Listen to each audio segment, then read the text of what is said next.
So we're super grateful to be having this interview with Samuel Austin. We met him in Costa Rica and we wanted to have him over here. He's going to be talking a lot about self-realization and really, understanding who you are and really, what are you waking up to? And exactly as an awakened being, that involves self-realization, that involves deeper perspectives. And to be able to really break out of that, I mean, it's critical, especially at this time right now. Yeah, I mean, Samuel's such a wonderful person, and you're going to really get to see different perspectives and expand your consciousness with this interview. And it's just an absolute honor to be sharing this interview with you, and you're going to learn so much. Thanks so much, Sam, for joining us. I mean, you're such a wonderful friend, and we were so grateful to have met you when we were in ceremony.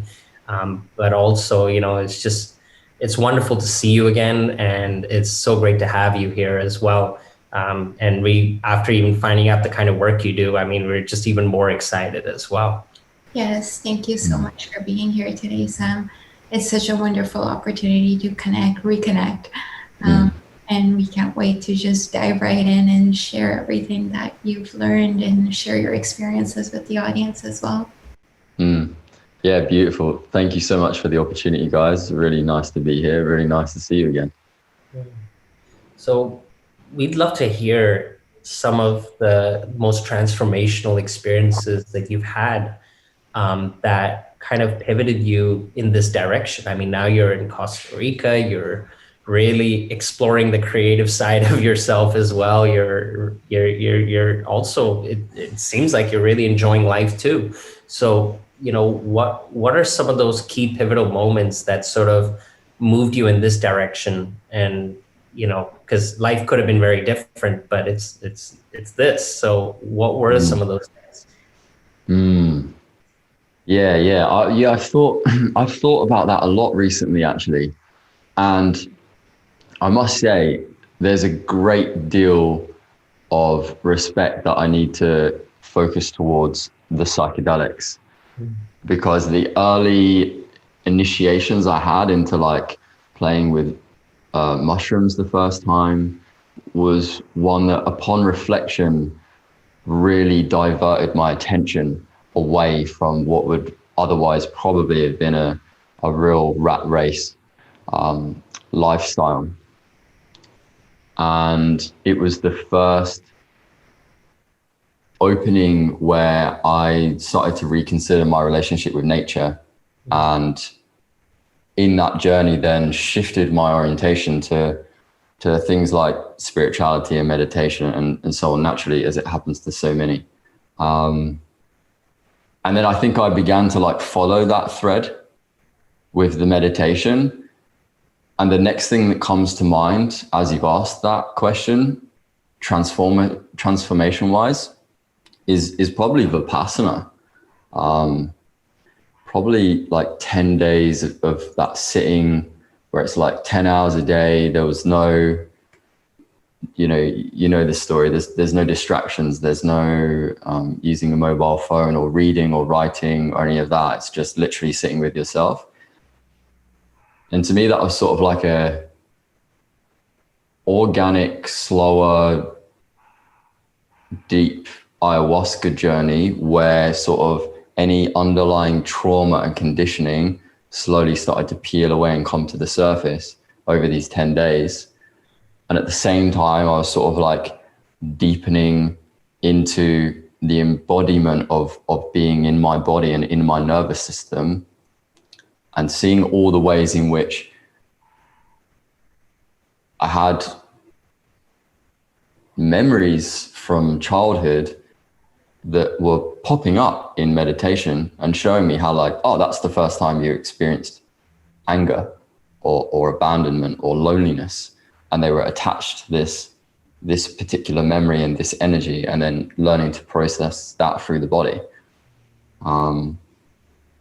And I sort of heard about that in the early days. So I did do it around when I was like 22, 23. And that was a big shift for me.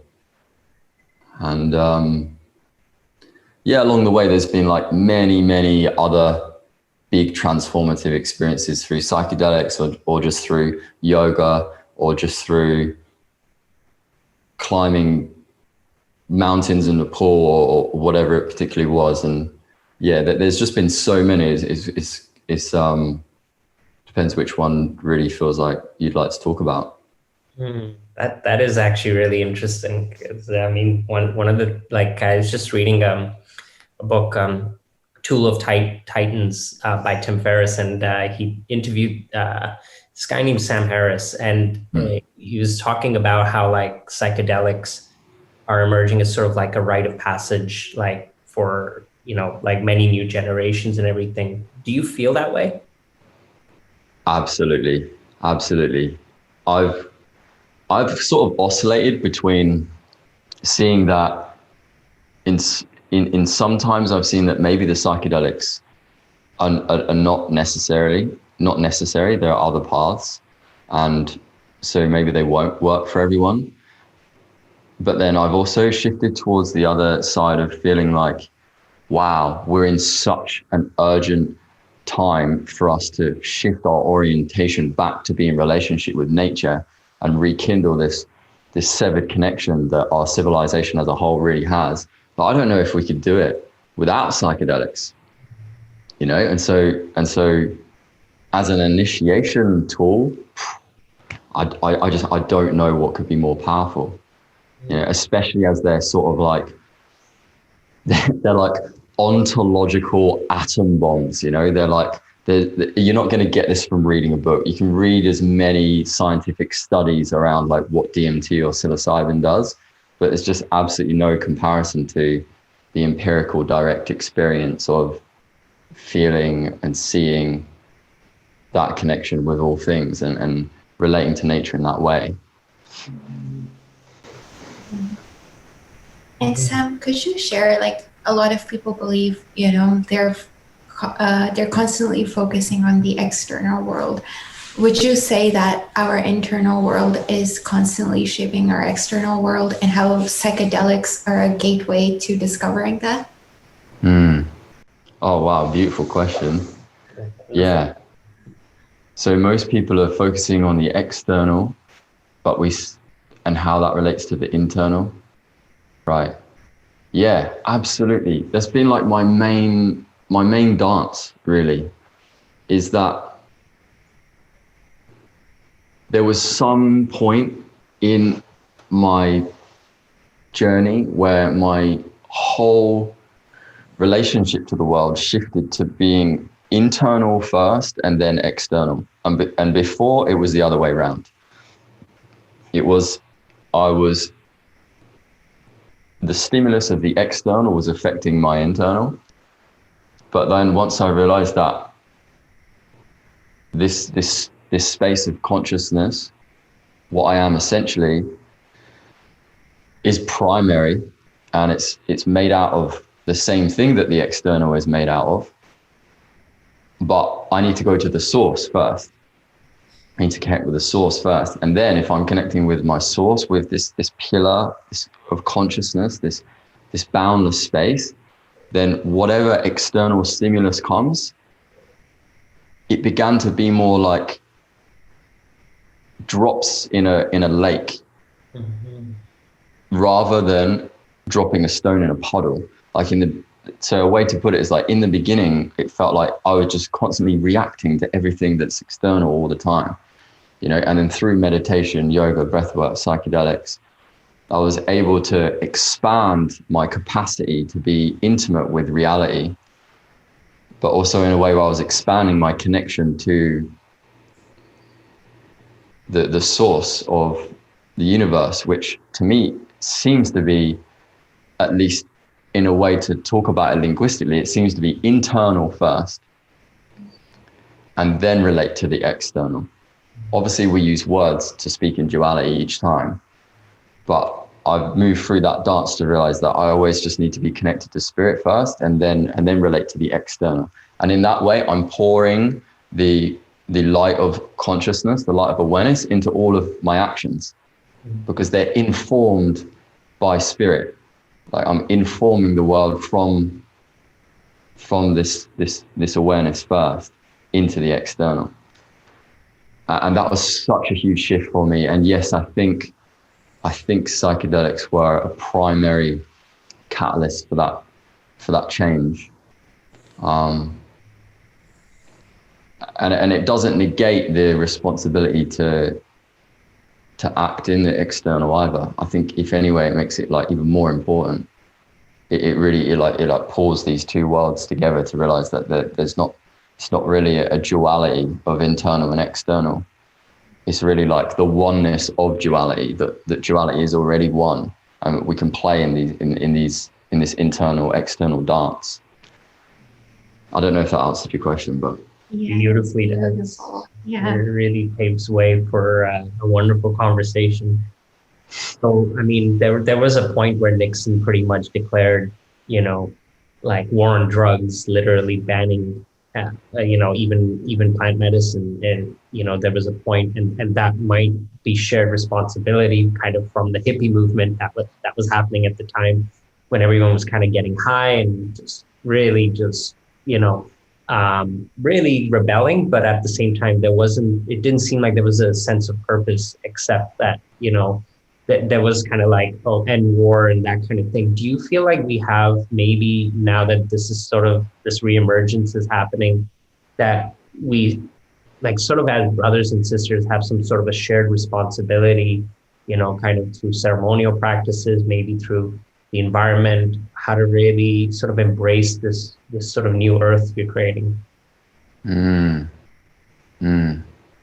big time. I feel like in that 60s movement, they blew the whole lid right off with the psychedelics. But I'm not sure they were able to really integrate what was blown out. And I'm seeing a real alchemical convergence here, or possibility of this convergence between Western, let's say, psychology and trauma-informed understanding, and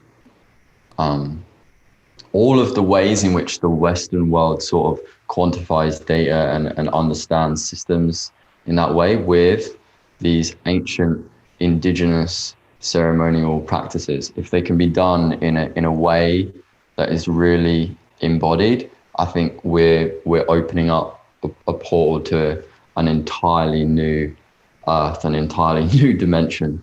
And I feel like this is where the gold is at the moment, because I guess like in an indigenous community, if I was living in the jungle and I was drinking ayahuasca, the need for me to integrate the medicine into my life is different to how a modern Western person in this civilization has to reorient themselves and integrate it. It's massively different. I don't feel like the existing civilization, we should necessarily be entirely integrating into it, actually. I do feel there's a necessity for a large part of it to fall, to make way for new things at the same time. But I feel like it's in bridging these two areas that we can really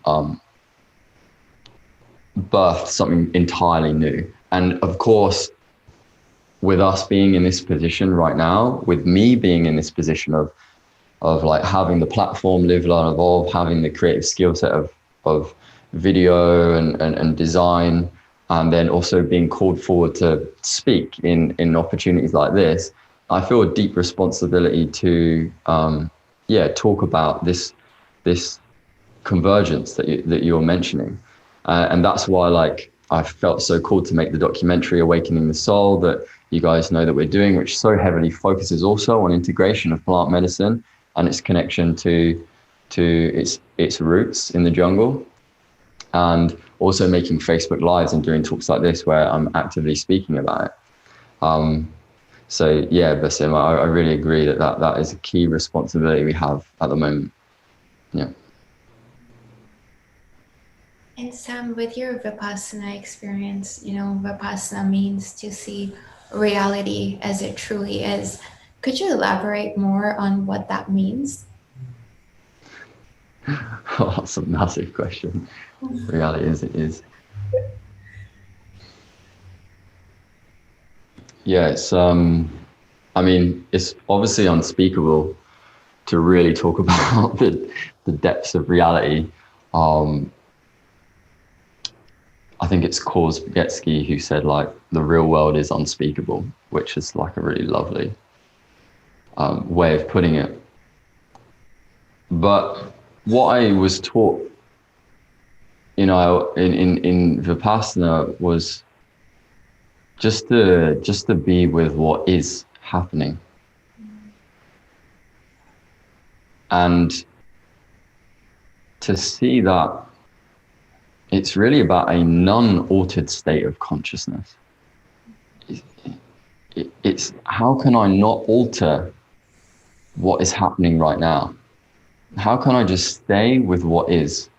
And if I stay with what is happening, all of the conditioning from my past, all of the inner narrative thoughts, beliefs, doubts, whatever that come up, can be seen in the clarity of that light, of being sensitive and really paying attention to what is arising. And the more one stays in that space of awareness, it's like a fire or a torch, and it will burn away any of the conditioning that is distorting reality. But it's a very, very subtle process. So for me, it's kind of like our seeing, our clear seeing is like a torch. And if we just stay with that as it is, then it will just like, the darkness will just flee away. And I guess it's different for everyone in that process, but that's how I feel is best to explain it at the moment. Does that resonate?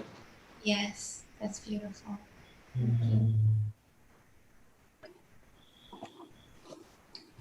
Because we're also talking about altered substances here, and or ways in which we can sort of alter our consciousness to experience a wider spectrum or a different spectrum of consciousness.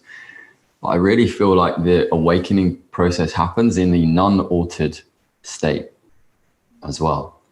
It's where we sort of integrate the experiences. And there's nothing wrong. I'm not saying that anyone is better than the other.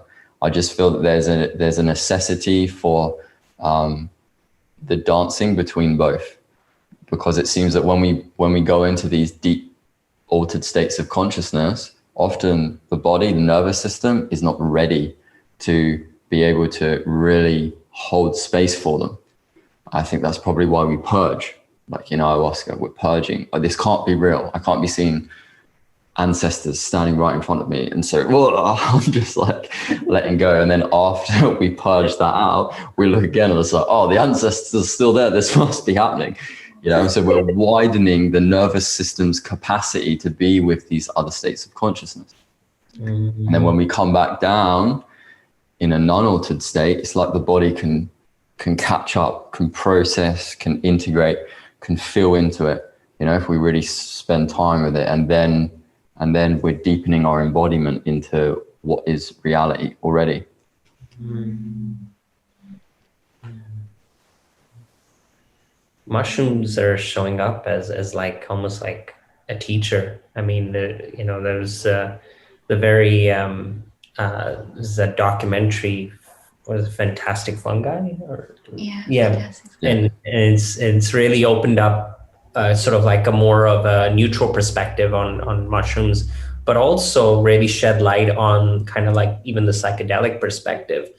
With now like learning that, these mushrooms, we've just been sort of taking it for granted because it's just been growing on the ground, but now it's like there's like this whole community forming of understanding the different species and just sort of like coming up to surface, but that they have all these different nerve endings that go around. But also what's crazy is they're finding ways to heal humanity, even through microdosing, having a huge influence. Would you be able to sort of kind of share that, maybe like how these plant medicines are emerging in different ways than we're even used to. Mm, mm.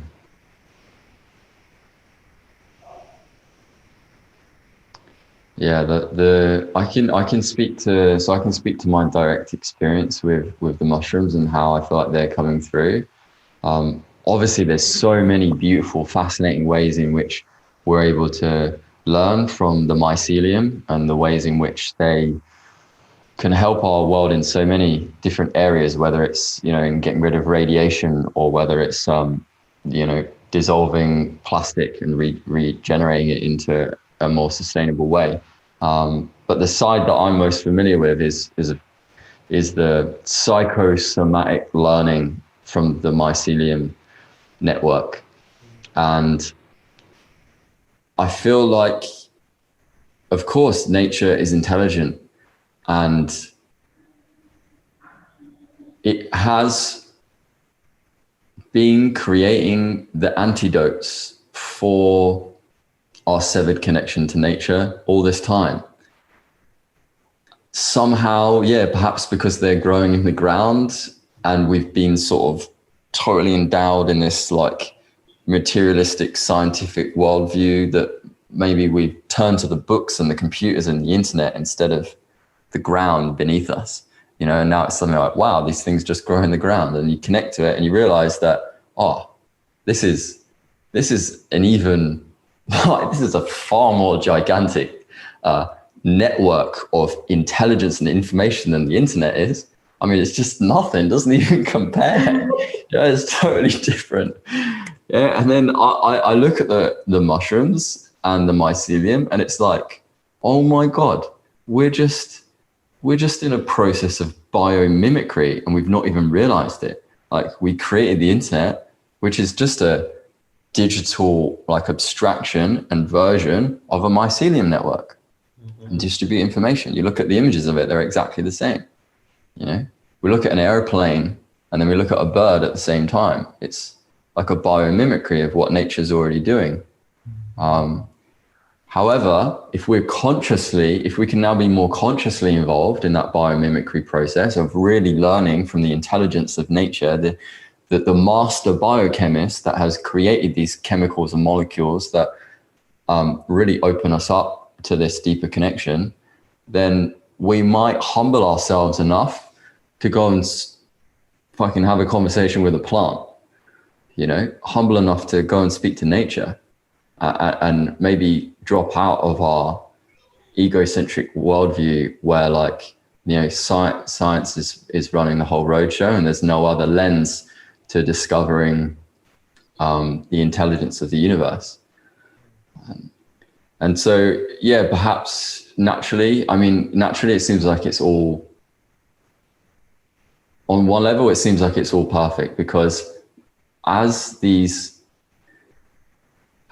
terrible cataclysms are happening with the ecology of the planet right now, with that comes the contrast to see that we're going the wrong way, and so they're giving us the inspiration to turn and see, okay, well, what is the right way?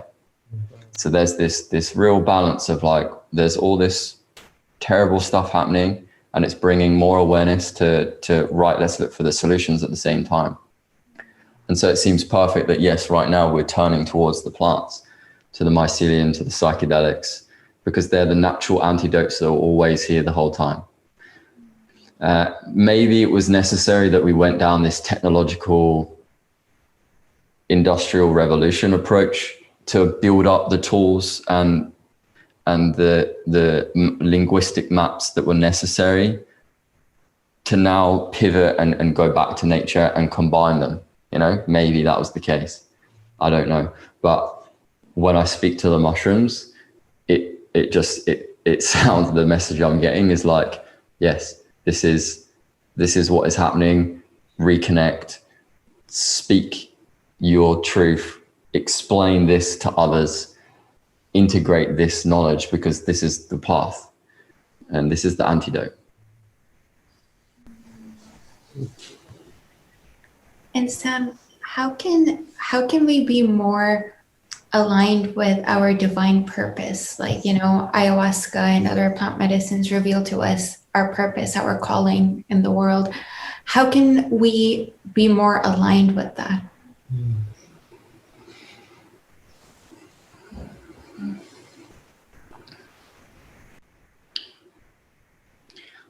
Yeah, good question. In my experience, it's like I cannot tell anyone else what their purpose is. There's no, I can't see into their subjective inner landscape and know what their genius is. But I feel like, you know, really deep down what works for you, what resonates with you, and what doesn't. And resonation is the key word for me. It's once we're really connecting to the subtlety of vibration, what is of harmony to us, what really calls to us on a vibrational level, then move towards that. And it's, for me, it's always been a very, it's not a mental path. Like, I have to drop meditation now. I have to drop mind now. I have to come down to like heart space and orient from here. And that was the lessons I was getting from the ayahuasca and the plants too, is it's a pathless path. It's not, there's no map for it. I can't give a defined blueprint that says, do this, and this, and, you know, this questionnaire and this survey and this form, and you'll be able to do it. There are wonderful tools out there for it. But to really clear our channel, to really connect in a vibratory sense to what we are essentially, it makes it much easier to discern what is right for us and what is not, in a way where there will be much less doubt.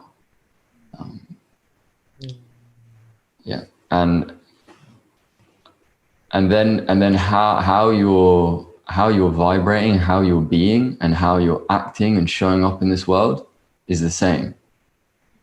What you say to other people, how you express yourself, how you think, and how you act will be the same. In my experience, it was all about getting that into alignment. And then the purpose just unfolds by itself, because the purpose is just being alive, ultimately. Ultimately, at the bottom level, the purpose is just to be alive, but be alive in the fullest sense, really showing up to life in a way where I'm able to stand in spirit right here, you know, really showing up to life in that capacity. Really well said. Yeah. When we interviewed our friend David Wolf, he's also come up with this incredible documentary, Iceland 1111. And basically he started really like encouraging everyone to really in some way, shape or form, get involved with farming, get like seeds, get like plants, get like trees close to you, however, whatever means, and sort of grow a farm around you. Would you say we're moving in that direction? Is that something like, you know, moving towards agriculture? Yeah, absolutely. I mean, there's so much to learn from growing plants and vegetables yourself that I feel like it should be in the curriculum already, you know, on educational systems. So if it hasn't been done before, if someone hasn't dived into that process, yeah, I imagine it's one of the key ways to reconnect with nature. If we're doing it with the medicines, we're doing it with our lives, we want to live more sustainably. Yeah, let's grow our own herbs and grow our own food at the same time, and especially even herbs, because we have a real thriving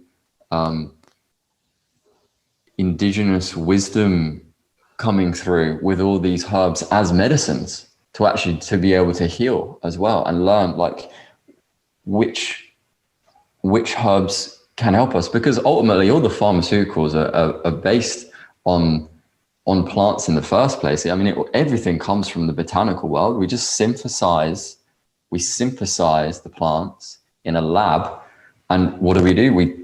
We take the spirit out of the plant when we synthesize it in a lab. It no longer has the spiritual connection to it. That's why if we have synthesized psychedelics, we don't experience the spirit of the mushroom, the spirit of the mother ayahuasca, etc. It's not there. You still hallucinate, but you don't experience the real connection to this other intelligence in nature. So yeah, I can see a massive, of course, it's probably the way. If there is some collapse in our civilizational infrastructure, which appears to be impending anyway, having access to your own food is absolutely essential. So depending on where your setup is, if you have if you have the capacity to be able to grow your own food and dive into that, absolutely essential. You know, if you have the capacity to learn about the ways in which we can have sustainable growth of vegetables in systems and work on systems that can be scaled at the same time potentially, and not in this monoculture perspective, but in a way that is more deeply connected to biomimicry and how nature does it already, that would also be a route. So yeah, I can see that shift happening, definitely.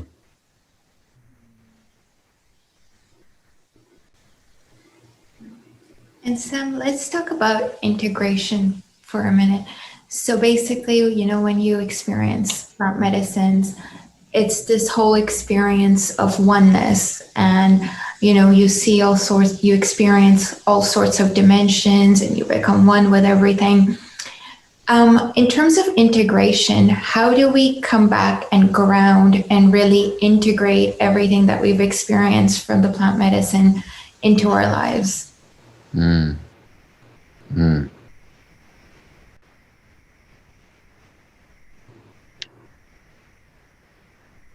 Yeah, I think we have to approach it with like just unapologetic authenticity and humility with ourselves.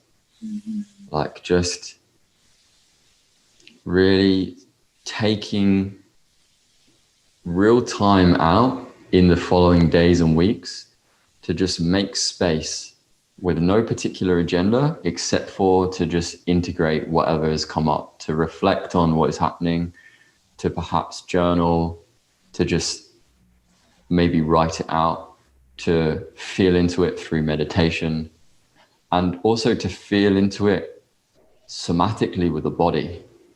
So maybe that means playing music and then thinking about the ceremonies that you had and the teachings that came through and the lessons that came through, and move it through the body. Because much of our energetic blocks, much of our conditioning is like held, of course, in the body primarily. And so there's a real potential here to also work and build on integration practices that really facilitated by body movement. So of course there's yoga, there's like ecstatic dance. You can have free flow and dance however you feel with music, with no particular agenda. But I found deep value in doing that, by moving the body as a way to move energy and express it and then embody it. Because what are we talking about? If we're talking about integration and embodiment, we're talking about embodiment. How do we take this information and allow it to wash over our bodies, so it's now not only a mentally understood concept that I can repeat to someone else, but it's actually a integrated, embodied piece of knowing. It's a knowing in the body that this is felt to be true. This is felt to be true. So I've shifted or focused mainly on like meditation, I'd say, and these movement practices, yoga, because that's what I know, that's what I teach. I teach yoga. And of course, breath work, pranayama, moving breath, reconnecting to the breath. anchoring into the breath so that we come back to our daily lives again in a way where we sort of garden and tend to all of the subtle and mundane ways in which we show up in our lives. And the only way we can really be in touch with these subtle ways, and I really mean everything, the way you're just waking up in the morning and opening the door from your bedroom, the way you're making a cup of tea, at breakfast, the way, whatever it is you're doing in the morning, how are you showing up for those things? Are we showing up with presence, or are we showing up with routine? Is it really serving us, or is it not serving us? And if we can stay in the oscillation of the breath through this process, then again, we have clear discernment on what is serving and what is not serving, and we can shift away from that. Because whilst the integration is letting this information that we experienced in the ceremony to come through into the body, it's also how are we paving the new neurochemistry of the patterns and the new ways in which our behavior is being repatterned as we come back and show up. Because it felt for me like there was a lot of energetic residue left over from the patterns in my life that I had before the medicine. And when I came back to it, it was like, I'm feeling how I was showing up previously. I'm really feeling, I left this sort of energy behind. So, let's sort this out. Let's harmonize this. Let's reweave a new way to show up here. Maybe it's totally different. Maybe it's getting rid of it. Maybe it's pushing that into exile because that wasn't serving me. Or maybe it's just like reweaving it now with this new level of consciousness. Or not new level, but wider or deeper understanding of consciousness. And that's how I feel like is one of the best ways to re-show up for integration. Beautiful. Well put. Yeah. So one thing I really wanted to also touch upon was, kind of like the overall views on I guess, because there's abundance, like making money and everything. But do you also feel like we now have sort of like a conscious responsibility, sort of how we approach sort of this conscious capitalism, and what's kind of your take on this? Like, do you think that we can always find harmony in how to also make means, but also find ways to bless the planet, to bless the people around you as well? Yeah, I went through a big process myself of when I was first diving into business and conscious entrepreneurship, there were a lot of underlying patterns from, naturally we're waking up to realize that the civilization, the work, the business industry that we've inherited or we're working within does not serve the planet and the people really at all. And so I had a lot of resentment to industry in that sense. I had to work through that. I thought money's the root of evil. And, I think many people go through this oscillation. They go right to the other side and think, no, it's all evil. We need to get rid of money, another approach. But slowly as I calmed down and integrated that, I realized, of course, money is just energy. It's a way in which we can exchange energy and vibration between us, but it has to be done in a conscious way. So for me now, it comes down to reciprocity, comes down to being in a conscious relationship to how I give and receive finances, and how I show up to that relationship of energy exchange. Of course, the more in this time right now, if I was just to speak to this, and my answers are probably going to change all the time because reality is always changing. So I'm always adapting answers, and often they're paradoxical because things aren't just one way. You know, we're learning that we're multidimensional beings and that there are multiple dimensions and perspectives to see things. Not to say that they're all correct. There are some perspectives that I feel are not valuable anymore, but we can hold multiple perspectives. So at the moment, I'm feeling like in this time of transition, the more energetic flow of finances come to conscious entrepreneurs and people that are really doing the work that serves a greater purpose. Obviously, the more resources we have, the more capacity we have to leverage change.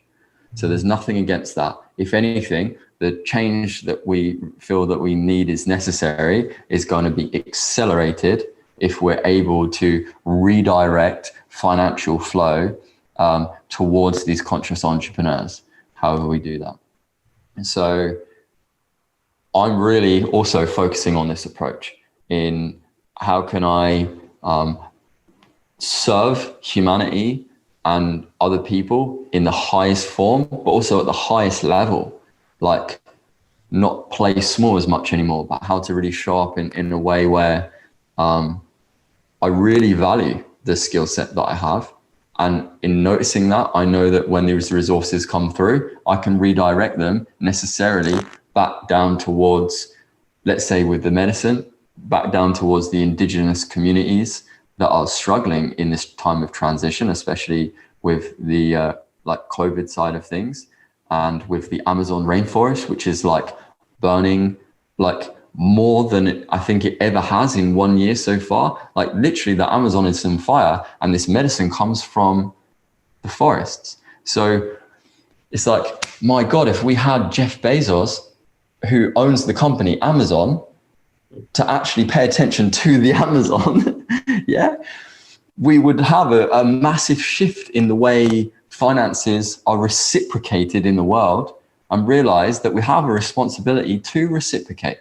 You know, we're paying our bills, we're paying our rent and our food at the moment because we don't create these things ourselves. You know, if we've not created our own land and created our own buildings and created our own food, we're paying the bills out, right, to people and systems. Now, why do we not pay the bills back to nature, pay our respects back to nature, pay our respect and appreciation and devotion back to the earth for providing these beautiful medicines, the beautiful water, the food, the sustenance, the air, the oxygen, the whole atmosphere that we're in. Of course, if we can shift into this level of reciprocity and build conscious business, again, we're opening up to a whole new dimension, a whole new level of business that perhaps has not been done before.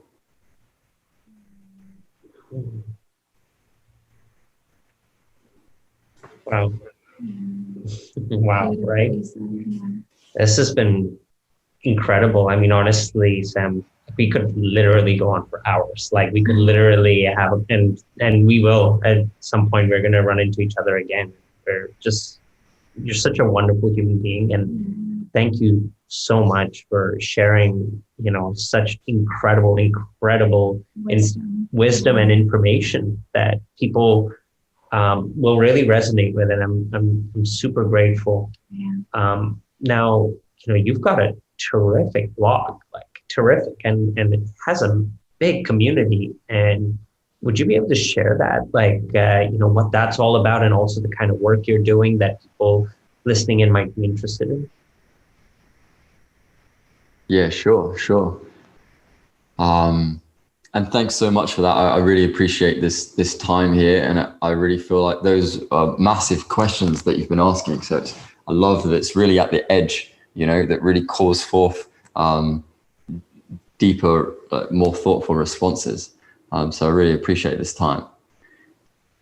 And yes, livelearnevolve.com is the platform, conscious media platform, basically, that I've been running for the past 5 years.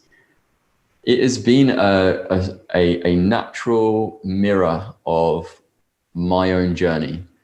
So as I've gone through the process of exploring different philosophies, ideas, spirituality, science, psychedelics, whatever it is, I've written about or I've shared documentaries and information that correlates to my own journey. So as it's resonated with me, it's been published online.